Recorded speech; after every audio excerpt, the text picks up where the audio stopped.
Hello everybody, welcome back to the channel. And we're going to be discussing Brandon Sanderson's Mistborn, The Final Empire, the first book of the Mistborn trilogy, which we know will turn into the Mistborn saga with at least 2 eras now. And at the time of this recording, Sanderson is working on his 3rd era of Mistborn entitled The Ghost Bloods. And so really looking forward to getting those books when they release. But our discussion today is going to be surrounding Mistborn, the Final Empire. What a world! Isn't it so fun to jump into a story and experience that is new? As we begin today, I just want to address something that I think in our entertainment industry, it's very true, and it's unfortunate. There isn't much new, right? Because the money game, and we understand that. Why would you risk something new that may not do well or be received when you can keep going back to the same well, time and time again? However, at some point the well runs dry, and the creativity of entertainment, of storytelling is just, it's just repetitive. And the series that are out, how many sequels and 3rd, 4th, even 5th iterations of the movie and TV show and stories are there? You could run through any number of things across genres, even across the type of animation. And there are just sequels upon sequels upon sequels. And I start there, that's inherently negative, and I don't necessarily just mean to be negative, but I say that to contrast it with what Mistborn is, and what the Cosmere is, and what Brandon Sanderson represents. Mistborn is a story that takes place on a planet, and the planet, all you know when you opening pages, opening chapter, opening introduction, is that there is a big bad lord, a big bad ruler, and he is dominating the planet. He is in control. This is a totalitarian regime, and what he says goes. And you are introduced immediately to one of the protagonists, and he is going to do the unthinkable. And he is going to overthrow the Lord Ruler. And that's his name, the Lord Ruler. And our protagonist is Kelsier. We learn a little bit more and more about Kelsier's past as we go through the story, and find that a very difficult experience, an imprisonment that he escaped from, has actually caused him to what's going to be called snapping. He is going to snap, and he is going to find that he now has what are going to be essentially superpowers. That language is not going to be used, and he's going to be able to utilize a magic system that is in this world. And the magic system of Mistborn is absolutely incredible. Those of you that have read it know very well it's all about metals. And actually, people who have the abilities to utilize the metals can burn them when they ingest them. So again, fascinating. So what they'll do is they will take shavings of different metals, be it gold, be it copper, all of the metals. And what's cool about it is they can essentially turn them into shavings and put them in liquid and drink it, and you're able to ingest it, and then there are metal reserves that you can sense within your body and utilize them. And Kelsier snaps and finds himself not just able to use one of the metals, he is able to use and to burn all of the metals. And so his plan to overthrow the Lord Ruler is hatched. Now, what he is going to do is create a team. And the team is going to gather together, and they're going to hatch the plan. And they're going to put it together. The metal burning is called allomancy, and allomancy has specific rules, and you can find those rules when you read Mistborn. You read anything in the Cosmere, which is the world, the interconnected universe that Brandon Sanderson has created, and you can read the rules. Difference between a hard magic system and a soft magic system is that the hard magic, you know exactly what happens. You know exactly the limits of that magic system. You know the details of it. The soft magic system, Brandon Sanderson uses Tolkien when he explains kind of the differences here. So Gandalf is an example of a soft magic. And what do we mean by that is that when Gandalf shows up, he can do a lot of things that are very convenient to help the story. Not that it's cheating, but Gandalf can do a lot. He has a staff. He can create a force field around himself when he's defending himself from the Balrog. He can speak to animals when he needs eagles to come and save. He can push things with his staff. He can speak in magical ways that summon powers from Middle-earth. We don't get a list of what he can do.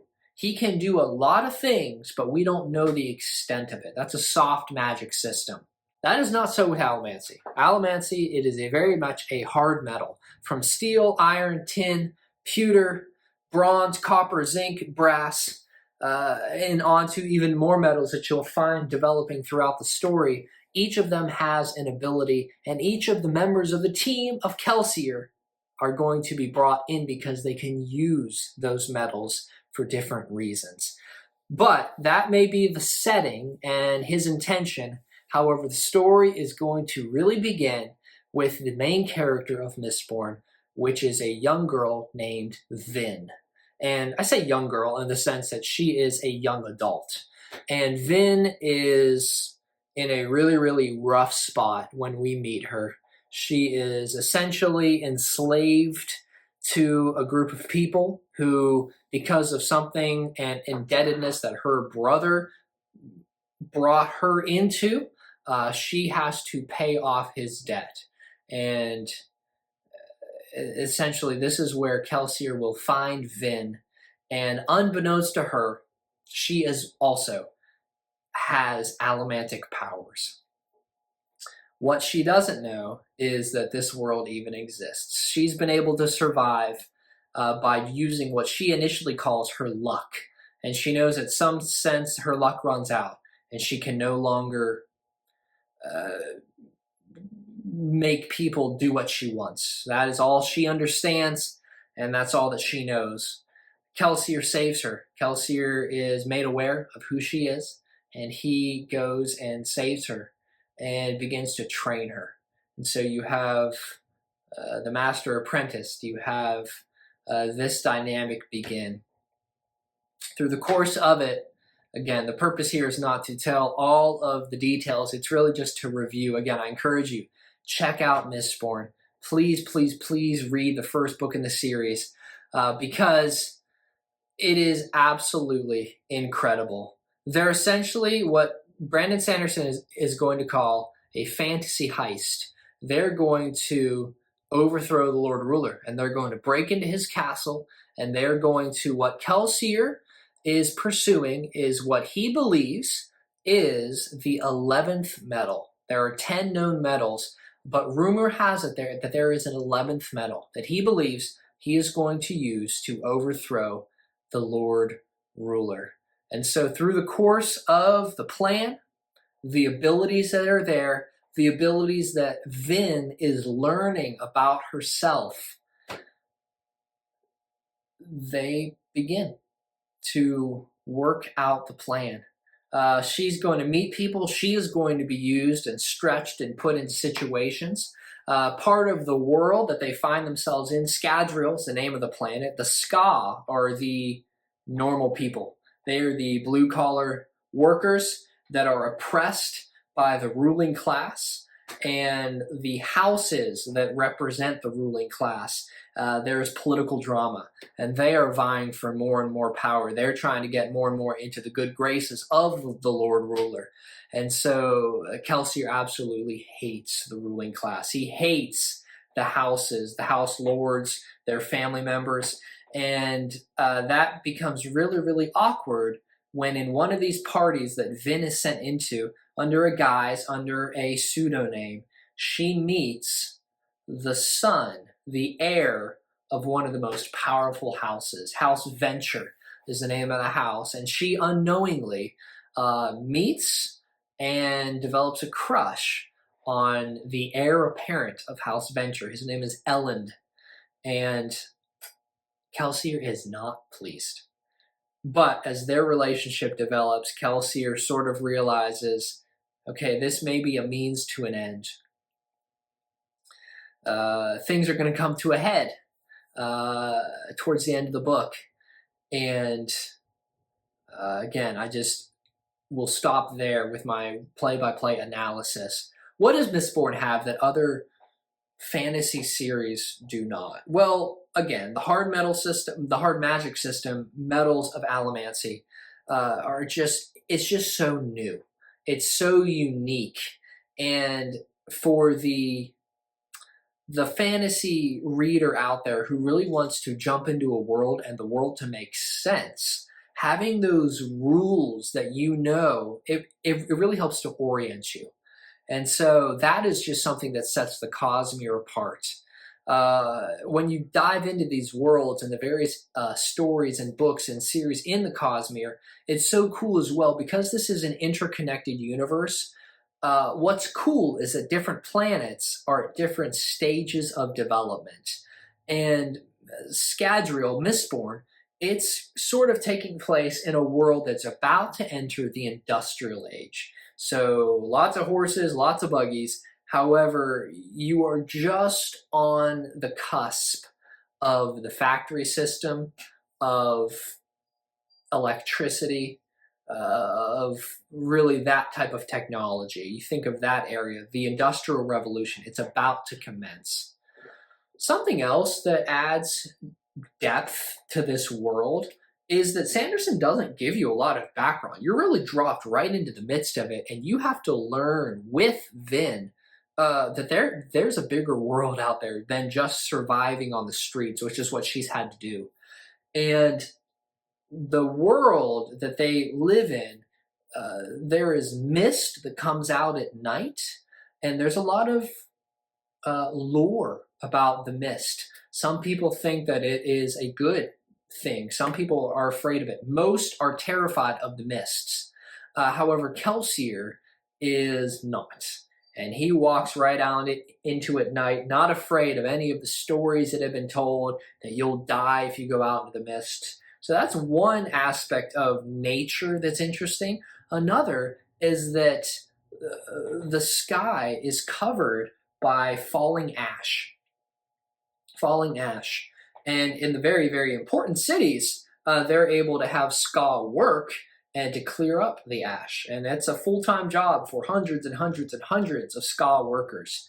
However, out into the countryside, into the places way beyond the major cities, ash is absolutely destroying the crops. It's absolutely making growth and produce and farming, and even the waterways are being clogged up and clogged down by the ash. And so you get a sense of pressure, of stress, because there's a timeline, and if they're going to overthrow the Lord Ruler, and if they're going to try to find this 11th metal that they can maybe consume, they need to do it quickly because they don't have all the time in the world. It adds with the pacing, it adds with the stakes. This is really a life or death story where they are all in. And I really just resonated well with this story. So again, read it. And probably in another video, we're going to really talk through the details and give a lot of the spoilers. This story, this video is really just there to inspire you to go check it out. So I don't know exactly what to call this little talk that we're having, but I hope it's more inspirational. Check it out, please, please, please. And have you read Mistborn? Let me know below in the comments. Have you read it? Where are you at in the Cosmere? Again, I'll give an update in a couple videos of where I'm at in my current read through, but I'm still trying to take in some of the Cosmere books and still continue to learn the universe, learn all the stories, learn the characters, and see how they will come together. But Mistborn was my first book in the Cosmere that I read, and boy, it was an exciting experience. So check it out. Have you read Mistborn? And then secondly, who's your character that you relate well to? Do you like Ham? Do you like Breeze? Do you like Elend? Let me know, and we'll see where we connect. So Mistborn, The Final Empire by Brandon Sanderson. 5 out of 5, 10 out of 10, 100 out of 100. I don't care what you want to rank it. It is going to have all the stars. Thanks for tuning in today, and we'll catch you on the next video.